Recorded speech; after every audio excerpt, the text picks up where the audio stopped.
अगर मोदी चुनाव में जीत के हकदार हैं तो फिर हार का ठिकरा भी मोदी पर ही फूटेगा। ये 100% सच है कि बीजेपी ने गुजरात में बम्पर जीत हासिल की है, लेकिन दूसरा सत्य ये भी है कि बीजेपी ने हिमाचल प्रदेश में और दिल्ली एमसीडी और उसके साथ साथ यूपी उपचुनाव में हार का भी सामना बीजेपी को करना पड़ा है। कल आज तक के एक प्रोग्राम में पत्रकार राजदीप सरदेसाई और आज तक की एंकर मौसमी के सवालों का कांग्रेस अध्यक्ष मल्लिकार्जुन खड़गे ने अपने तूफानी जवाबों से दोनों का मुंह बंद कर दिया। आइए सुनते हैं क्या कहा मल्लिकार्जुन ने। आप मोदी जी को एक तरह से चैलेंज कर रहे हैं कि वो प्रेस कॉन्फ्रेंस करें। अरे आज तक हुआ ही नहीं, इसलिए बोल रहा हूँ। पर आप हमेशा बड़ा तीखा प्रहार करते हैं। आपने प्रधानमंत्री को बोला कि वो झूठों के सरदार हैं। आपने बोला कि मेरे हाथ की चाय, प्रधानमंत्री चाय वाला बोलते हैं, मेरे हाथ की तो चाय कोई पीता नहीं था। मतलब काफी नहीं। आप आक्रामक रहते हैं प्रधानमंत्री। नहीं, अब मैं आक्रामक हिमाचल में आपने कहा था कि वो झूठों के सरदार। मैं उनके खिलाफ नहीं हूँ। व्यक्तिगत एज ए प्राइम मिनिस्टर उनका सम्मान करता हूं, क्योंकि वो हमारे देश के प्रधानमंत्री हैं। लेकिन कभी कभी कोई प्रधानमंत्री सिर्फ अपनी ही बात रखना चाहते हैं, दूसरों का नहीं सुनना चाहते, उस वक्त ये प्रश्न आता है। एक वो चाय वाले की बात अलग है, इसमें मैं उसको लाना नहीं चाहता, क्योंकि उन्होंने वहाँ पर जो गुजरात में कहा कि मैं गरीब हूँ, मैं फलाना हूँ, मैं यहाँ से आया हूँ, आप लोग मुझे मदद करो, सपोर्ट करो। यानी हम वहाँ जो प्रचार को जाते हैं, दूसरे पार्टियाँ जो प्रचार को जाती हैं वो बाहर वाले हो गए। एक प्राइम मिनिस्टर तो ऐसा नहीं कर सकते ना। तो जब मैं क्या बोला उस वक्त, मैंने ये कहा भाई आप गरीब है, कितने दिन बोलेंगे? 13.5 साल तो चीफ मिनिस्टर रहे, अब 9वां साल चल रहा है, प्राइम मिनिस्टर है, फिर भी वही बात दोहराते हैं आप, मैं गरीब हूँ। फिर उसलिए मुझे बोलना पड़ा, अगर आप गरीब हो तो मैं तो एक दलित हूँ। अब आपके होटल में आप चाय अगर बनाते हैं, तुम्हारी चाय तो पीते हैं, ये दलितों का चाय भी कोई नहीं पीता।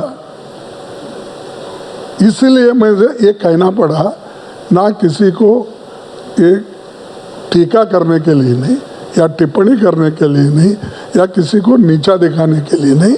ये वस्तुस्थिति हमारे देश में जो है उसका मैंने जिक्र किया, दूसरा कुछ नहीं। मैं आपसे ये पूछना चाहता हूँ कि एक तरह से प्रधानमंत्री ने कल अपने भाषण में भी कहा कि 2024 की जो लड़ाई है वो वही रहेगी। एक तरफ परिवारवाद और एक तरफ उनका कहना है कामदार पार्टी, कामदार नेता वो कह रहे हैं बीजेपी में है, और कांग्रेस में जो है वो परिवारवाद है, क्षेत्रीय पार्टियों में परिवारवाद है।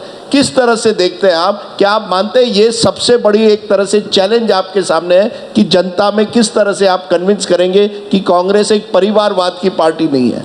देखो, ये परिवारवाद ये पहले मैं अभी कहा ना, गुजरात में जब चीफ मिनिस्टर थे उन्होंने वही कह के आया। यहाँ पर आने के बाद फिर परिवारवाद वही। कितने साल बोलेंगे ऐसा ही? कुछ काम करके दिखाइए ना, जैसा पंडित जवाहरलाल नेहरू ने किया, इस देश में डेमोक्रेसी को मजबूत किया, उसकी नींव गहरी डाली, उसको कोई अभी भी उखाड़ नहीं सकता। और जो पब्लिक सेक्टर्स इतने उन्होंने बनाए, दिखाइए आप एक पब्लिक सेक्टर कोई आपने बनाया? जो हमने किया था वो एक एक करके आप बेच के खा रहे हो। मेरे को बताएं, जो पंडित जवाहरलाल नेहरू जी पब्लिक सेक्टर्स इतने बनाए थे, जो अब एम्स है, IIT है, दूसरे इंजीनियरिंग कॉलेजेस है, और अपने HMT है, HAL है, BEL है, BH, कितने मैं गिनूं? अब वो आप एक एयरपोर्ट भी नहीं छोड़ रहे, आप पोर्ट भी नहीं छोड़ रहे, एयरपोर्ट भी नहीं छोड़ रहे, हवा एक फिलहाल आप छोड़ दिए हैं। पर वहीं पे लगातार जिस तरह से प्रधानमंत्री की बात हो रही, तो जिक्र कर लेते हैं भारत जोड़ो यात्रा का। आपके नेता संविधान बचाने के लिए निकले हैं। राहुल गांधी लगातार ये कह रहे हैं कि संविधान को बचाने के लिए बेरोजगारी और अहम मुद्दों पर है। भारत जोड़ो यात्रा में सब सवाल ये उठता है कि मंजिल क्या है? राहुल गांधी कह रहे हैं ये तपस्या है। क्या ये सियासी तपस्या है? आपने कल जो स्टेटमेंट दिया था उसमें आपने कहा कि भारत जोड़ो यात्रा का असर हिमाचल में देखने को मिला, तो चुनावी यात्रा है ये मानेंगे आप?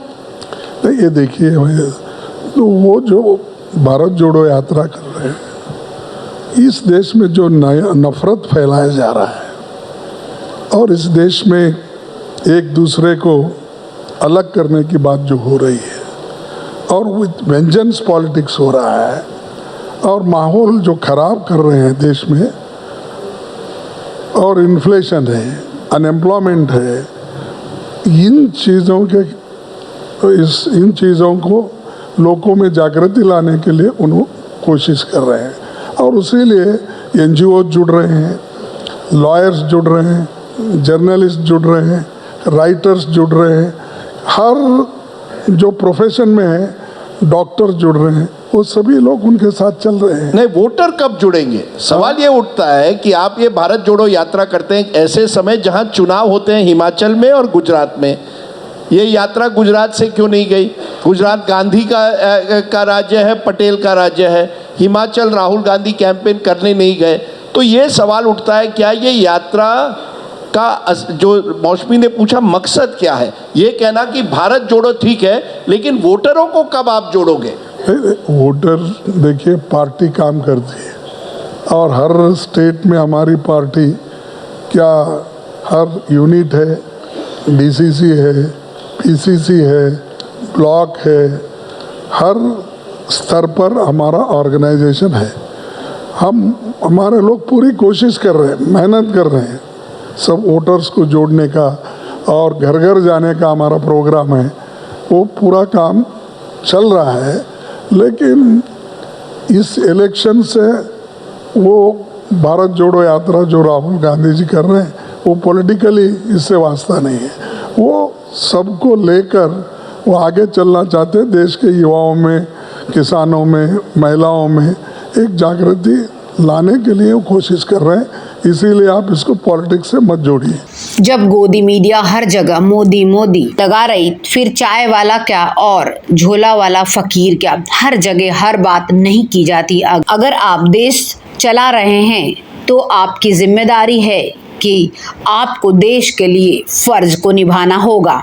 लेकिन यहाँ तो कुछ और ही चलता है, क्योंकि हर वक्त आपकी सल्तनत और शोहरत बनी नहीं रह सकती। उसके बाद इसी तरह के माहौल को अगर हम बना के रखें कि नफरत और हिंदू मुस्लिम, तो फिर आपको कहीं न कहीं हार का सामना भी करना पड़ सकता है। और वही हुआ बीजेपी के साथ। और फिर बीजेपी को मुंह छुपाना पड़े और फिर ऐसा कहना पड़े कि ढोल गुजरात की जीत का इतनी जोर से बजाओ कि ढोल की आवाज के साथ हिमाचल प्रदेश और दिल्ली एमसीडी के हारों की गूंज सुनाई न पड़े। यही होता है और यही होता आया है कि आप हमेशा एक जगह पर खड़े नहीं रहते हैं। ये तो सत्ता के नियम में कायम ही है।